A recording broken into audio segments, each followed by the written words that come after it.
Ooh, this is not looking good. This is not looking good. Food stamps getting cut November 2025. Let's talk about it. Why is this happening? How is this going to affect people and what this is going to mean for the economy going forward? Hi, I'm Daniel Swartz. I am loving to talk about the state of the things, all the things, the worldly things these days. And this came out yesterday. Food stamp benefits are currently at risk of delay or discontinuation for November 25 due to the federal government shutdown. What does that mean? Okay. We rely as Americans on SNAP.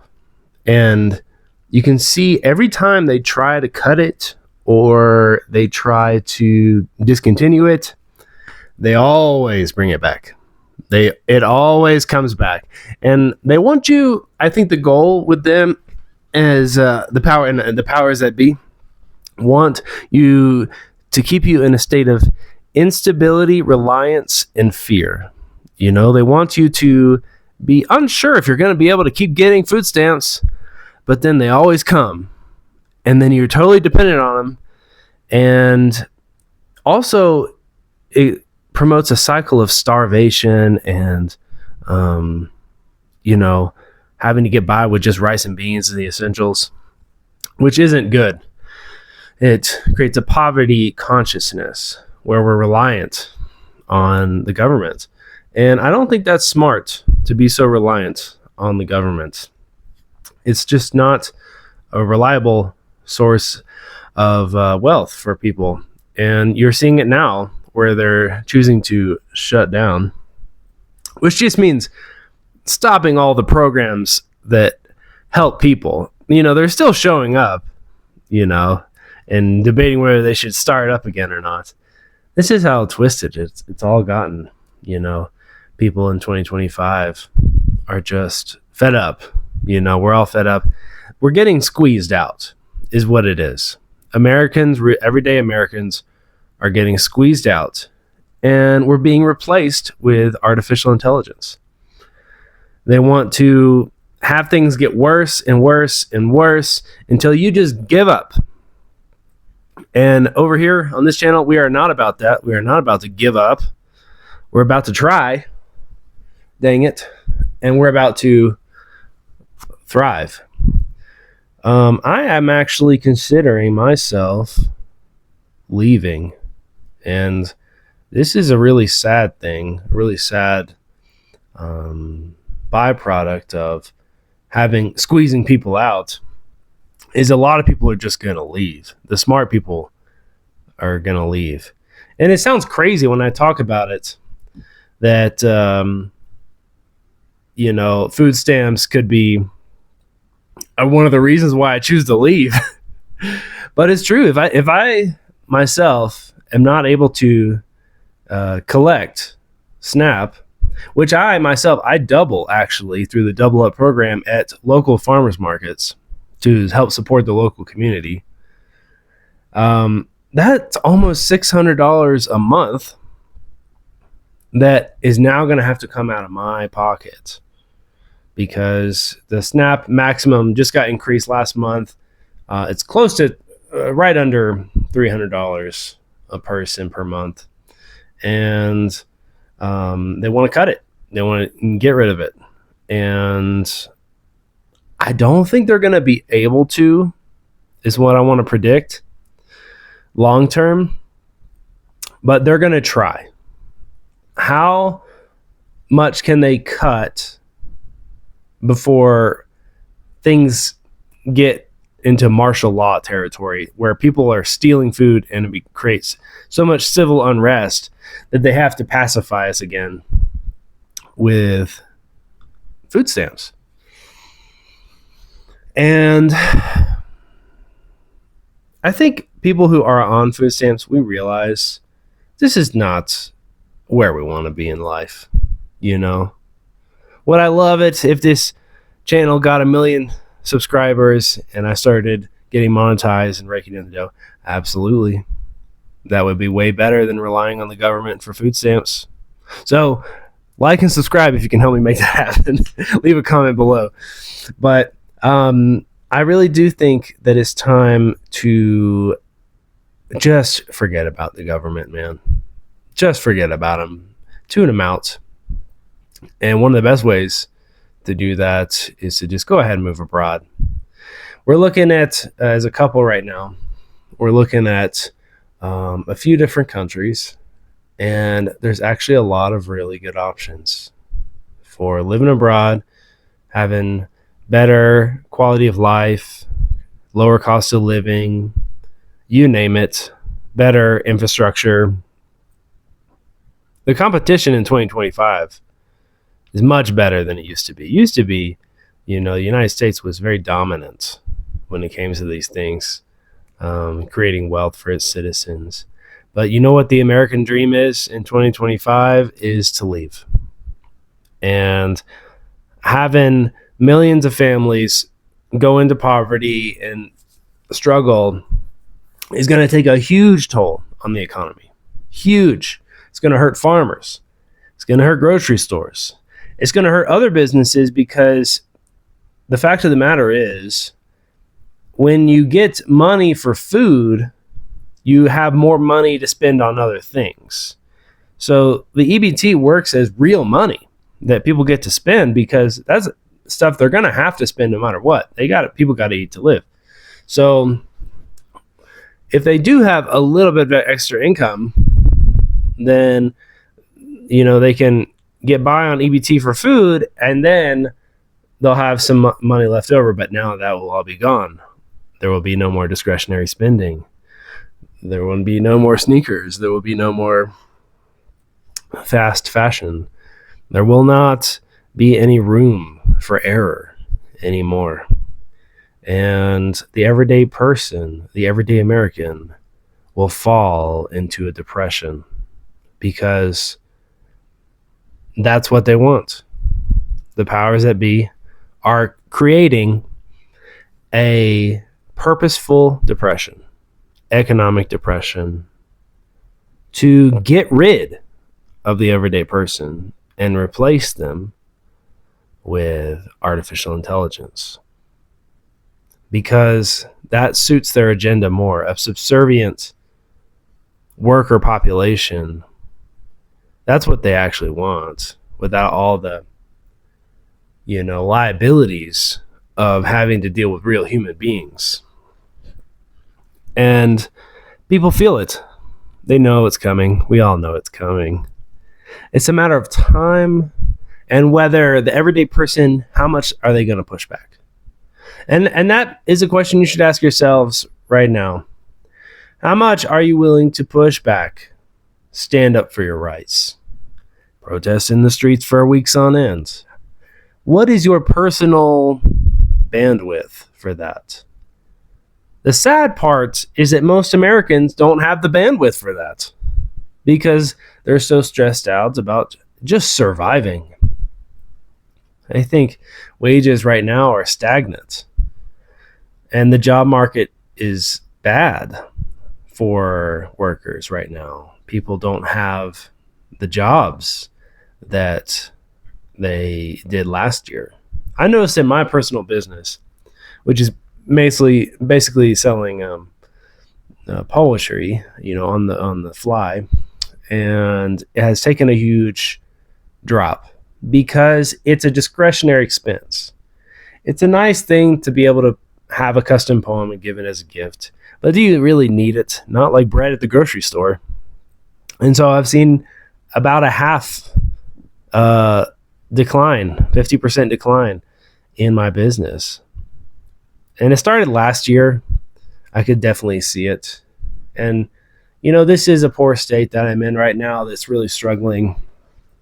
So I think that's always going to be a part of it. Where exactly are you? But I'm betting that things are also just down across the board in all the other states as well. So what can we do? We got to prepare. One thing is to just leave. The reason it's so sad is because this is our home, We were born and raised Americans. We are from here. And no one should really be forced to leave our home. And it's not at that point yet, but it's getting there.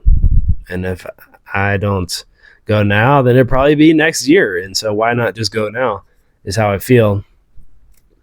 Because I just can't afford the cost of living. The healthcare situation is terrible. I'm not getting the care I need. The job market economy is going terrible. I'm not making what I'm supposed to be making. And I don't think it's going to get better. I don't see any way it's getting better. And everyone I talk to agrees with me. They all say, yeah, I don't think it's going to get any better, is it? And I tell them, no, it's not. It's clearly not. So it's time to be rational with yourself, I think, in 2025, 2026. Think about the future. Think about what's coming. It doesn't look good. It doesn't look good, does it? But the United States is not the whole world. And there are other countries that we can go to. Two of the easiest ones are Georgia, not Atlanta, Georgia in the Euro-Asian region, Eastern Europe,